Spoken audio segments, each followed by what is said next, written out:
চারিদিকে চক্রবৃদ্ধি হারে ধর্ষণ বাড়ছে। আমি যখন এই সরকারকে বসিয়েছি, আমার জান মালের নিরাপত্তা দেওয়ার দায়িত্ব এই সরকারের। এত বিপ্লব, এত আন্দোলন, এত রক্ত, এত কিছুর পরে আমরা কেন নিরাপদ থাকবো না? প্রশাসনকে বলবো যত দ্রুত সম্ভব ধর্ষকদের শাস্তির আওতায় আনুন, বিচার করুন, ধর্ষণ বিরোধী বিশেষ ট্রাইব্যুনাল গঠন করুন।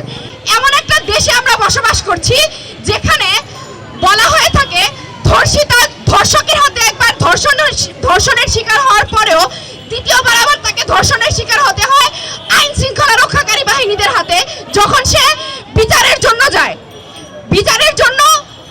বিচারকের কাছে যে তাকে আরেকবার ধর্ষণের শিকার হতে হয় তাদের প্রশ্নমানের দ্বারা, তাদের প্রশ্নমানের ধরনের দ্বারা। এই অবস্থায় দাঁড়িয়ে আজকে আমাদের মা বোনদের এই যে নিরাপত্তাহীনতা, আমাদের মা বোনেরা রাস্তায় বের হতে পারছে না, এত ধর্ষণ চারিদিকে চক্রবৃদ্ধি হারে ধর্ষণ বাড়ছে। একজন নারী হিসেবে রাস্তায় বের হতে গেলে আমাদের দুবার ভাবতে হয়। এই অবস্থা থেকে পরিত্রাণ চাই। ধর্ষণের যত দ্রুত সম্ভব আমরা বিচার চাই। ধর্ষিত হওয়ার পর একজন নারীকে যাতে তার পোশাক নিয়ে, যাতে তার চালচলন নিয়ে, তার জীবনাচরণ নিয়ে কোনো প্রশ্নের শিকার হতে না হয় এবং বিচার কার্যে বিচার পেতে যে তাকে যাতে কোনো বেগ পোহাতে না হয়, সেই রকম একটি বাংলাদেশের আমরা আশা করি।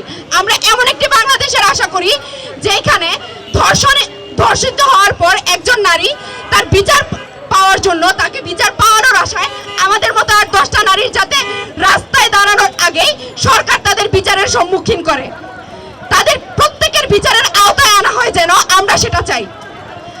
আমরা জুলাই গণ অভ্যুত্থানের পরে আরেকবার রাস্তায় নামতে চাই নাই আমাদের মা বোনদের ধর্ষণের বিচার চেয়ে। প্রশাসনকে বলবো যত দ্রুত সম্ভব ধর্ষকদের শাস্তির আওতায় আনুন, বিচার করুন, ধর্ষণ বিরোধী বিশেষ ট্রাইব্যুনাল গঠন করুন এবং বাসে, ঘাটে, মাঠে নারীদের নিরাপত্তার জন্য বিশেষ ব্যবস্থা গ্রহণ করুন। ধন্যবাদ। তখন যে লোকটা আমার গায়ে হাত দেয়, আমি যখন অফিসে যাই, তখন যে কলিগের দ্বারা আমি নির্যাতিত হই তার বিরুদ্ধে কোনো ব্যবস্থা গ্রহণ করা হয় না, কিন্তু দেখানো হয় নারীরা এগিয়ে যাচ্ছে। আমি আজকে এখানে দাঁড়িয়ে ধর্ষণের বিচার চাচ্ছি একজন নারী হিসেবে না, আমি বাংলাদেশের একজন নাগরিক হিসেবে আমি এই বিচার চাচ্ছি।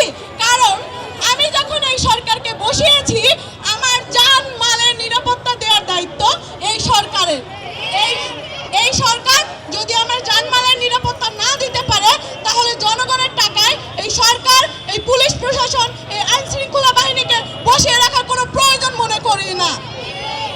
আমরা আজকে রাজুর পাদদেশ থেকে উঠে কঠোর হুঁশিয়ারি দিয়ে জানিয়ে দিতে চাই যে এই সরকার যদি আগামী 7 দিনের মধ্যে এই সকল ধর্ষণের বিরুদ্ধে গুরুত্বপূর্ণ কোনো পদক্ষেপ না নেয়, তাহলে এই সরকারের বিরুদ্ধে যদি প্রথম কোনো ব্যক্তি মাঠে দাঁড়িয়ে যায়, সেটা হব আমরা। এই জন্য এখানে বসাই নাই। এত বিপ্লব, এত আন্দোলন, এত রক্ত, এত কিছুর পরে আমরা কেন নিরাপদ থাকবো না? আমি আবারও বলতে চাই যে আমরা ধর্ষণ এবং ধর্ষকের বিরুদ্ধে সরাসরি এবং স্পেশাল কোনো অ্যাক্ট দেখতে চাই। আমরা নারীরা দেশের স্পেশাল জনগণ না, আমরা বিশেষ কোনো মানুষ না।